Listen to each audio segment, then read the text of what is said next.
Hello dear students, MK study में आपका हार्दिक अभिनंदन। और मैं लेकर के आया हूँ वन वर्ड का 2019 का प्रैक्टिस सेट, और जो वो हैं जो सभी बोर्ड में आ चुके हैं, और इसी तरीके के जो है 2025 के यूपी बोर्ड में 12th क्लास में आपको देखने को मिलेंगे। तो हम इनको अच्छे तरीके से याद कर लें, जो कि बोर्ड में आ सकते हैं, और ये वेरी इंपॉर्टेंट हैं। इनको याद करके जो है आपका कॉन्फिडेंस और मजबूत हो जाएगा। इससे संबंधित और भी जो मैंने प्रैक्टिस कराई हैं उनको भी आप जरूर देख लेना, ठीक है। तो हम स्टार्ट करते हैं। बोर्ड एग्जामिनेशन यानी कि 2019। देखिए यहाँ पर substitute one word for the following expressions. तो आपको क्या करना है, जो वन वर्ड दे रखे हैं उनको बताना है। देखिए फर्स्ट देखते हैं, that can not be seen through. That can not be seen through, जिसे जो है आर पार, यानी कि इसे क्या सीन थ्रू, ये किसी के माध्यम से है आर पार ना देखा जाए। Can not be seen through यानी आर पार नहीं देख सकते इसको, तो उसको बोलते हैं ओपेक। क्या बोलते हैं उसको? ओपेक। ओपेक का मतलब होता है अस्पष्ट। क्या होता है? अस्पष्ट, जो साफ ना दिखाई दे, ठीक। इसके बाद है इनकैपेबल ऑफ बीइंग डिवाइडेड, ठीक है। इनकैपेबल ऑफ बीइंग डिवाइडेड, जिसको क्या है, क्या हो, इसको बांटना जो है संभव ना हो, तो देखिए उसको बोल देंगे इंडिविजुअल। क्या बोलेंगे? इंडिविजुअल। इसको कहते हैं अभाज्य, जिसको बांट ना सकते उसको क्या बोलते हैं? अभाज्य, ठीक। इसके बाद में हमारा तीसरा है, यहाँ देखिए ऑफ वन माइंड और ओपिनियन, ठीक है। यानी ऑफ वन माइंड और ओपिनियन यानी कि क्या है, एक सोच और एक संगठन, यानी कि एक ही बात के लिए क्या तैयार रहना।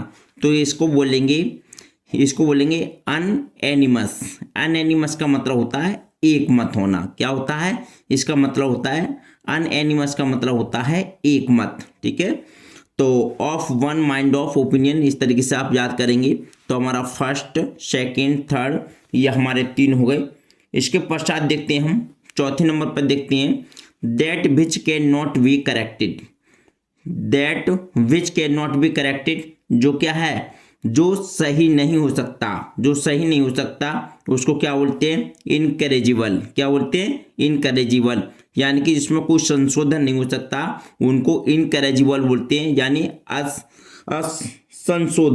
असंशोधनीय इसको बोलेंगे इनकरेजिबल, ठीक। ये हो गया हमारे 4।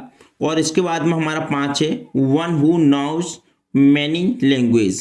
एक जो है बहुत सारी भाषाओं का ज्ञान है, जिसे बहुत सारी भाषाओं का ज्ञान है, उसको क्या बोलते हैं? लिंगस्ट। उसको बोलते हैं लिंगस्ट, और लिंगस्ट का मतलब होता है भाषाविद। क्या होता है इसका मतलब? भाषाविद।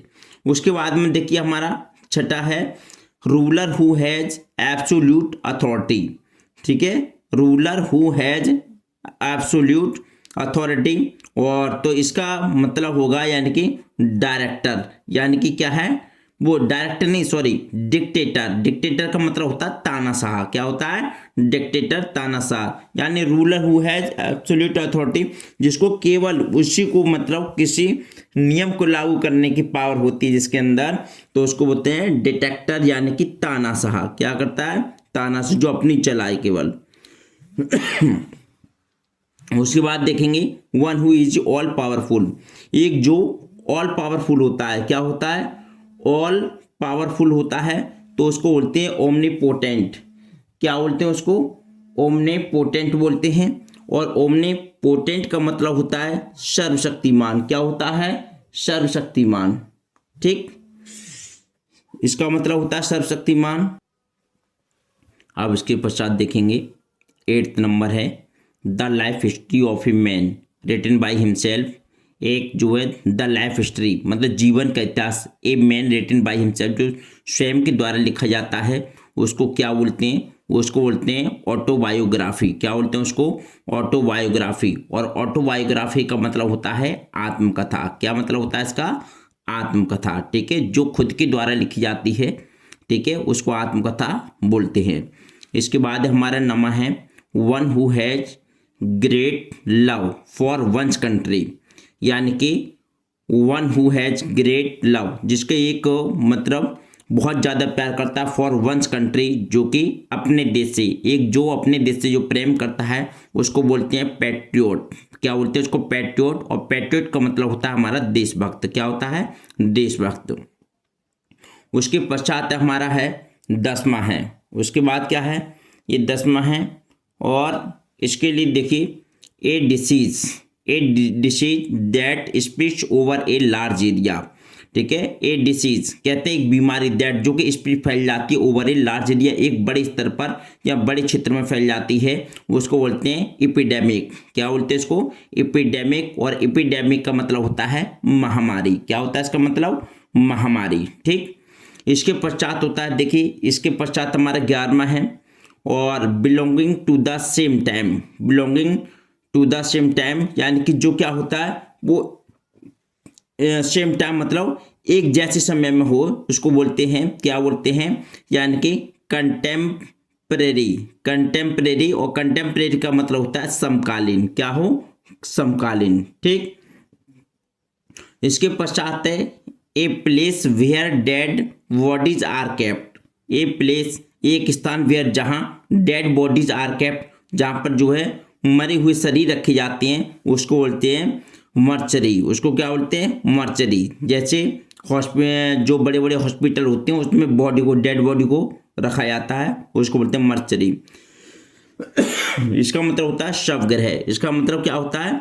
मर्चरी का मतलब होता है शवगृह, जहां पर शव रखे जाते हैं। इसके पश्चात है स्पोकन और डन विदाउट प्रीवियस प्रिपरेशन। तो इसका देखिए, स्पोकन यानी कि बोलना, और डन विदाउट प्रीवियस प्रिपरेशन, और बिना कुछ पिछली तैयारी के कुछ करना, उसको बोलते हैं एक्सटेम्पर। क्या बोलते हैं? एक्सटेम्पर। और एक्सटेम्पर बिना तैयारी के। ठीक है, बिना तैयारी के। अब नेक्स्ट देखते हैं हम। नेक्स्ट हमारा 14वां है, which is no longer in use. जो बहुत समय से क्या है, इसको उपयोग में नहीं लाया गया है, उसको बोलते हैं ऑब्सोलेट। क्या बोलते हैं उसको? ऑब्सोलेट। और ऑब्सोलेट का मतलब होता है अप्रचलित। क्या होता है? अप्रचलित, यानी कि जो चलन में ना हो, जो काफी समय से चलन में ना हो, उसको बोलते हैं ऑब्सोलेट, यानी कि अप्रचलित। उसके बाद में देखिए 15वां हमारा the science of flying aeroplanes है। द साइंस, साइंस क्या होता है? विज्ञान। Of flying aeroplanes, of aeroplanes यानी कि जो क्या है, फ्लाइंग उड़ता है, एरोप्लेन्स यानी कि हवाई जहाज। ठीक है, तो क्या है? एविएशन बोलते हैं इसको। क्या बोलते हैं? एविएशन। और एविएशन को बोलते हैं विमानन। क्या बोलते हैं? विमानन। विमान जो एरोप्लेन, तो इसको बोलते हैं एविएशन। उसके पश्चात हमारा 16वां है that can not be read, जिसे पढ़ा ना जा सके, जिसको पढ़ा ना जा सके, इसको बोलते हैं एलिजिबल। क्या बोलते हैं इसको? एलिजिबल, यानी कि अस्पष्ट। क्या बोलेंगे उसको? अस्पष्ट। उसके बाद में देखिए हमारा 17वां है a man whose wife is dead. एक व्यक्ति जिसकी पत्नी मर गई हो, तो उसको बोलते हैं विडोवर। उसको क्या बोलते हैं? विडोवर। और विडोवर का मतलब होता है विधुर। क्या बोलते हैं? विधुर। उसके बाद 18वां है that is country to law. That is country to law और कंट्रेरी, कंट्रेरी टू लॉ, इसका मतलब होता है जो कि क्या है, कंट्रेरी टू लॉ, यानी कि कानून को गलत बताए। ठीक है, या कानून का उल्लंघन करे तो उसको बोलते हैं इलीगल। क्या बोलते हैं? इलीगल, यानी कि गैर कानूनी। क्या हो गया? गैर कानूनी। 19वां है यानी कि 19 a disease which spreads by contact. और जो है एक बीमारी जो कि स्प्रेड्स फैल जाती है बाय कॉन्टैक्ट, यानी कि किसी के संपर्क में आने से फैल जाती है, उसको बोलते हैं इन्फेक्शनस। उसको बोलते हैं इन्फेक्शियस। और इन्फेक्शियस का मतलब होता है संक्रामक। क्या होता है? संक्रामक। जैसे कि कोरोना है और वो जो सारी संक्रामक बीमारियां जो कि एक दूसरे के संपर्क में आने से या रहने से जो है हो जाती हैं। तो ये हो गया हमारे 1 to 19 यानी कि 1 वर्ड। ये हो गया हमारे 1 to 19 1 वर्ड हो गए, और इनको अच्छे तरीके से आप याद कर लेना। और ये बोर्ड के एग्जाम में जो है इसी तरीके के आते हैं, और हो सकता है इनमें से ही कोई आ जाए, तो इसलिए इनको कंटेस्ट याद कर लेना। और यदि आपको वीडियो अच्छी लगी तो प्लीज़ वीडियो को लाइक करें, कमेंट करें, शेयर करें, और thank you so much for watching this video. नमस्कार।